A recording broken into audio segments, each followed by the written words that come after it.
What up, y'all? It's your boy Big C back here with another video. Today we're going to be making some 2020-2021 NBA season predictions. I haven't uploaded in over a week because I've been really busy with school, but I'm officially on Christmas break now and we'll be dropping bangers very often. Let's go ahead, let's waste no time, and let's hop into this. For the first award, we're going to be going over the Coach of the Year award. Many coaches this year will help their players make many large improvements, and they'll make very large jumps in their overall team record. Some coaches that I have as honorable mentions for this award this year are coaches such as Doc Rivers of the 76ers. His new coaching, along with their big pickup of Seth Curry, might help this team to become an actual contender this year instead of a pretender like they were last year. The next coach we have is Brad Stevens. Every single season, the Celtics are good, and this is large in part by Brad Stevens, who is one of the best coaches in the league. I expect the Celtics to be no different this year, and if people like Jason Tatum, Jaylen Brown, and Marcus Smart can make big jumps this season, along with their rookie Aaron Nesmith, I don't see why Brad Stevens couldn't win Coach of the Year. For my final honorable mention, I have the coach of the Denver Nuggets, Mike Malone. The Denver Nuggets are always a team that are kind of confusing, but the past couple years they've always been very solid, and I expect a big jump from Jamal Murray this season, which I'll talk about later, a big jump from Michael Porter this season, which I'll talk about later, and Nikola Jokic is always going to be Nikola Jokic.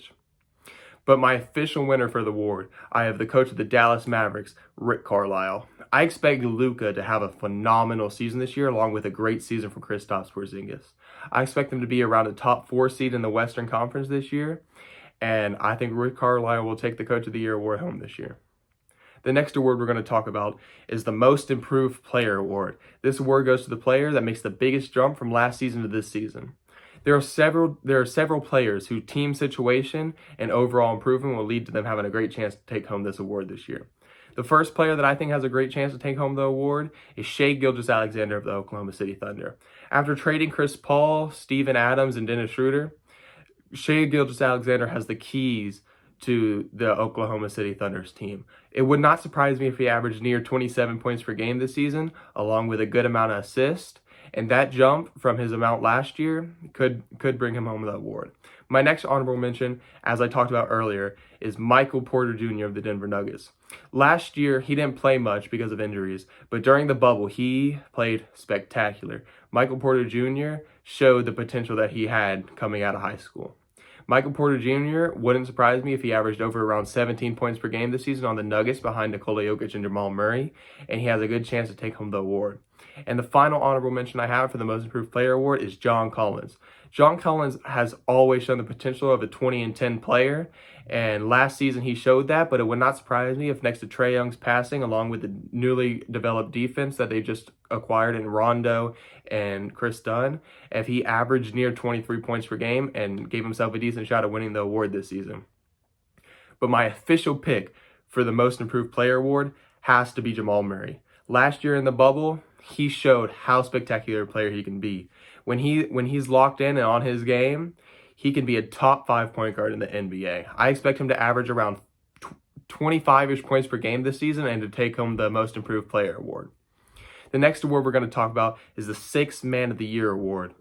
For my honorable mentions, I have the usual suspects such as Lou Williams and Montrezl Harrell, but a new honorable mention that I have this year is Spencer Dinwiddie. He'll be coming off the bench for most of the season behind Kyrie Irving, except for days where Kyrie Irving has some load management because of his injuries last season. I expect Spencer Dinwiddie to show how great of a player he can be off the bench this season and give himself a great case for the Sixth Man of the Year award. But my actual pick for the Sixth Man of the Year award is the swaggiest player in the NBA, Tyler Hero. This guy can just straight up ball, but I expect the Heat to put him off the bench behind Duncan Robinson this year, and I expect Tyler Hero to have one of the best seasons off the bench in the NBA this year. I expect him to take home the Sixth Man of the Year award, and I expect him to keep doing Tyler Hero things. For the Rookie of the Year, I have 2 of the first 3 overall picks as my honorable mentions, and Lamelo Ball of the Charlotte Hornets and James Wiseman of the Golden State Warriors, along with a surprising honorable mention pick and Tyrese Haliburton that the Kings got with pick 12 in the NBA draft. Tyrese Haliburton will be able to show how great of a player he is and how he should not have been passed all the way to 12 in the NBA draft. But my actual pick for the 2020-2021 Rookie of the Year is Obi Toppin. The Knicks, who don't have much star potential, really needed a guy like Obi Toppin. Obi Toppin will be able to come in and be one of their top scoring options this season. If he averages around 18 and 10 this season, playing good defense, I see no reason why he can't finally get New York the recognition they deserve. For the Defensive Player of the Year, my honorable mentions are Rudy Gobert of the Utah Jazz, who it seems like he's always in the conversation for the award. It's crazy what this guy can do on defense, and he'll always be in this race. Another honorable mention I have is Marcus Smart of the Boston Celtics. It is no secret that I am a huge Celtics fan, and this could be a little biased, but I've got to watch Marcus Smart's defense develop and him become arguably the best defending guard in the NBA. The only person that you can argue to be a better defending guard in the NBA is my other honorable mention pick, Ben Simmons. Ben Simmons showed last year that he should have gotten a lot more votes for Defensive Player of the Year last year, and I expect him to get a close second in this year's Defensive Player of the Year race. He'll become a close second behind my award winner pick. I expect this guy to become a 2-time Defensive Player of the Year award, and for his second year in a row, Giannis Antetokounmpo of the Milwaukee Bucks will take home the Defensive Player of the Year award. Giannis's defense, combined with his amazing athleticism, provides for him to be one of the best defenders in the NBA today. For the MVP award, the biggest award in the league, I have some very, very notable honorable mentions, such as Anthony Davis of the Los Angeles Lakers. I see LeBron James sadly taking a step back this season due to his old age, and I expect Anthony Davis to average around north of 28 points per game this season, along with around 12-ish rebounds. Another MVP pick that I have is Giannis Antetokounmpo. He's won it 2 years in a row, and it'd be disrespectful not to put him in this race. Although I don't think he'll end up winning it for a third year in a row, you have to put him in this. Like, it's Giannis. Come on. He's always going to be here. And my last pick for MVP is a bit of a sleeper pick that I have. My dark horse pick for MVP is Nikola Jokic. I see Nikola Jokic taking even a bigger step and solidifying himself as the best center in the league. I think he'll average around like 23 points, 10-ish rebounds, and close to a triple-double with around 9 assists. Nikola Jokic wouldn't surprise me if he would come with this award, but I think that the safest pick and the most accurate pick is the 20-year-old Luka Donćic from the Dallas Mavericks. Luka last year showed that he's one of the greatest young players in the league we've ever seen, and I expect Luka to take even a bigger jump this season. Luka will probably average around 30 points per game, and it's possible he could average a triple-double. I think the Mavericks will be a top 5 seed in the West, and I see Luka Donćic taking home this award without much contest. Although not an official award, I wanted to put this in here. The Comeback Player of the Year award. This award is going to go to a player that either coming back from injuries or a really bad season, just has a breakout season this year, or just gets back to their old ways.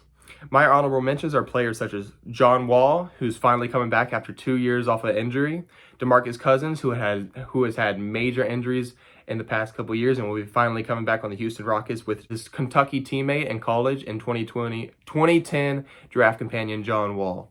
And the third and final honorable mention I have for this award is Blake Griffin. Last season, Blake Griffin rarely played because of an injury, and I see him as the best player in the Detroit Pistons this season, coming out and scoring over 20 points per game.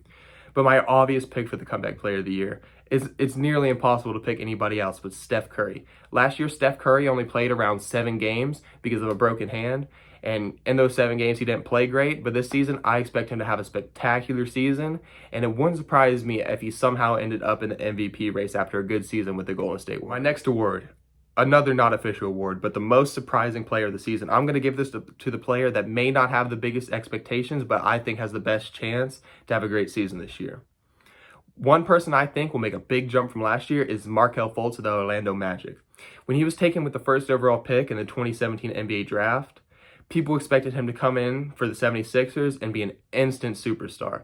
Although that didn't exactly work out, Markelle Fultz on the Orlando Magic now will have the chance to be their starting point guard, and I can see him having a great season. 2 of my other picks for most surprising player is Marvin Bagley of the Sacramento Kings, who has been dealing with injuries for the past 2 years and has not really been able to stay on his court in his young career. And Thomas Bryant of the Washington Wizards. With Russell Westbrook on the Wizards, I see him getting the ball a lot in the paint like Russell Westbrook did for Steven Adams. I expect Thomas Bryant to average north of 15 and 10 this season and be a great addition to the Washington Wizards. My official pick for most surprising player. Although I didn't have him in the Rookie of the Year award race, Killian Hayes of the Detroit Pistons is my most surprising player of 2020-2021 NBA season. This rookie, taken 7th overall by the Detroit Pistons, has been solidified as the starting point guard over Derrick Rose for the Pistons this season. I expect him to have a great rookie season. On the exact opposite end of the spectrum as the most surprising player, I have the most disappointing player award. For this, I have a usual suspect. As last season, many people can hate on Draymond Green's season, and I expect him to have a similar season this season. Although once an all-star, when everybody on the Warriors were healthy, with Clay hurt and only Steph being healthy, I don't see Draymond having a great season again. Although the Warriors roster is deeper and more stacked with solid players now, I don't see him having a good season at all, and that's why he's one of my honorable mentions for the most disappointing player. Another one is the 4th overall pick in the 2020 NBA draft, Patrick Williams. The Bulls may have stretched with this pick a little bit. As a defender, Patrick Williams is amazing, but I think he'll come into the league and he won't be able to do much offensively, which limits him to being on the most disappointing player award race for 2020-2021. My final most disappointing player is a surprising pick in Victor Oladipo. After his torn ACL over a year ago, he came back last season. He definitely wasn't as good as he used to be. But I see this year, he'll probably play similar to how he did last year, and he'll never really be able to recover to the full status of the most improved player that he had before. It's sad, but Victor Oladipo may never be the same player we saw before. I hope he proves me wrong, though. And my official pick for the most disappointing Player of the Year award is between two players, the 2 point guards on the New Orleans Pelicans, Eric Bledsoe and Lonzo Ball. With both of them, I severely doubt they'll be able to coexist, with both of them being very limited on offense. Eric Bledsoe and Lonzo Ball both have their struggles, while Lonzo's come from driving and the free throw line, and Eric Bledsoe's come from shooting. I expect one of them to have a big dip in their success this season, and this severely hurt the New Orleans Pelicans season. Similar to the Most Surprising Player award, I have an award called the Most Surprising Team award. I'm going to give this to the team that has the lowest expectations this season that I think will surprise a lot of people.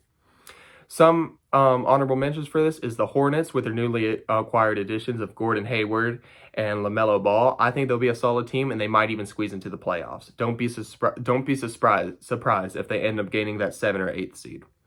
My other most surprising teams are the Sacramento Kings, who not many people have expectations with, but I think the players of De'Aaron Fox, Buddy Hield, Harrison Barnes, Marvin Bagley, and Hassan Whiteside, along with Tyrese Haliburton off the bench, they'll be able to be a solid team and possibly even make a push to the Western Conference playoffs if some other team has a large dip this season.